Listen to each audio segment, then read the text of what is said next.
My family does colonial era historic reenactments, and my mother brought this knife to me. She had it in her kitchen box. She doesn't know exactly where it came from, um, but she's had it for doing reenactments for several years, and she basically says it's a useless knife compared to some of the ones that I've been making. So she wants me to make a better knife out of this if I can. Um, and there's definitely, I know this has to have been somebody's handmade work. I don't know who. Um, it looks like it's got pewter poured in a groove to make a ring around the edge here. The pin in it, I think, is just a nail. The steel it's made out of is very thin and very flexible.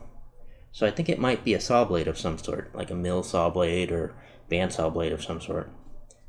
But they didn't grind the edge very well. It's a very short distance and it just kind of rounds out rather than grinding nice and straight. It's not very even and there's a lot of scratch marks. And it just doesn't seem to sharpen up and hold an edge like it's supposed to, I don't think. So I might even reheat treat. But anyway, first step is to tear into this and see what's underneath this handle. I think it's going to be interesting under this. And then I'll see what steel I have to work with and make some final decisions about what shape and size of knife I can get out of this.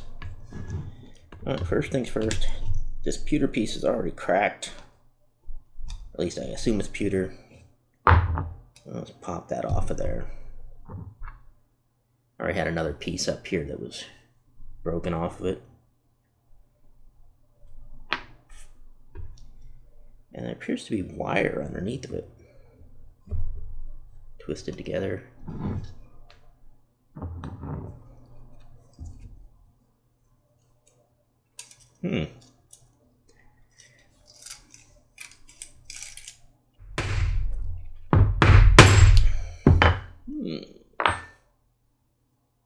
Might have to go over to the shop and cut it. The rest of the handle does seem to be separating from the blade. But at least it gives me an idea of what I got to work with.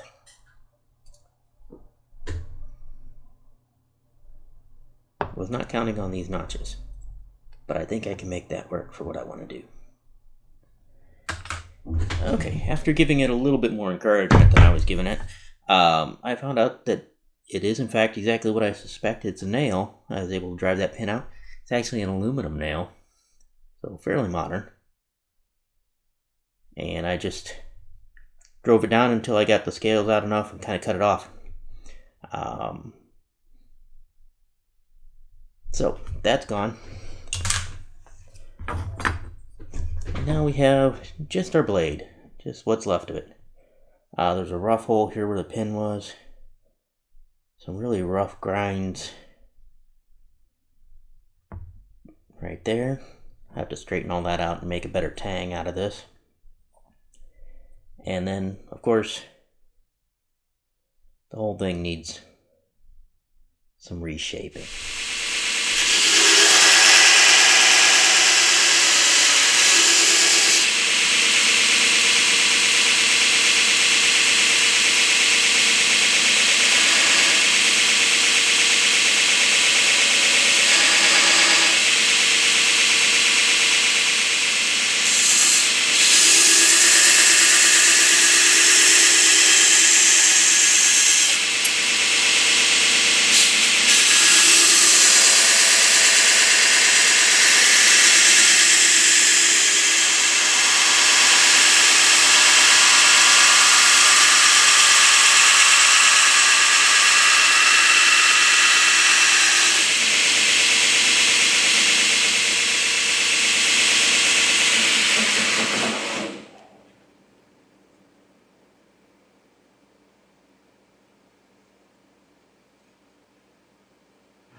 this out of the oven and put it in a old toolbox full of vermiculite.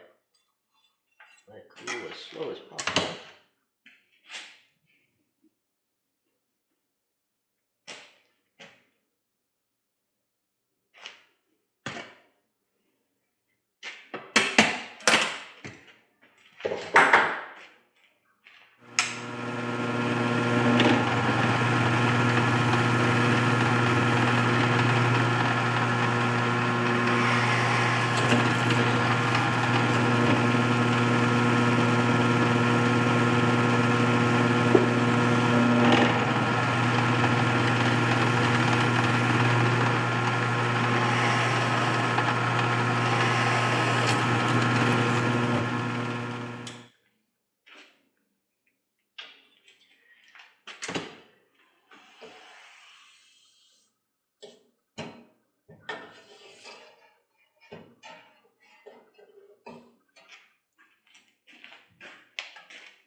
Now, I didn't take the camera over to the shop with me when I went ahead and shaped this handle, but I'm going ahead and putting a light brown leather dye on it as a stain.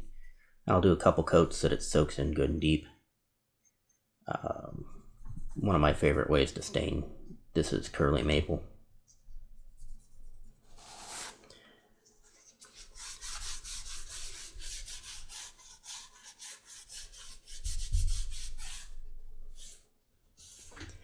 Okay, now that I've got a handle on it and it's pretty much ready to go and done, curly maple, when it's stained like this, it's hard to see on a camera, but it changes pattern depending on the way the light's hitting it. And I just can't get the light to show the camera exactly how it does it. But anyway, now that that's ready to go, it's time to actually sharpen up this edge on this blade. And then we'll have a functioning, flexible knife that I think would work well as a fillet knife. Probably gonna have to make a sheath for it too. Okay, so I made a quick fold over style sheath just to cover this because frankly I was worried I was going to cut myself on it. But this is the finished blade. It's got the curly maple handle on it. Try and get some good pictures of that. It's not finished exceptionally well because this is supposed to still be a somewhat primitive knife. But all in all, I think that'll definitely do the job. And of course, it is sharp. The usual knife nerd test of YouTube. It'll cut through paper very easily. It'll even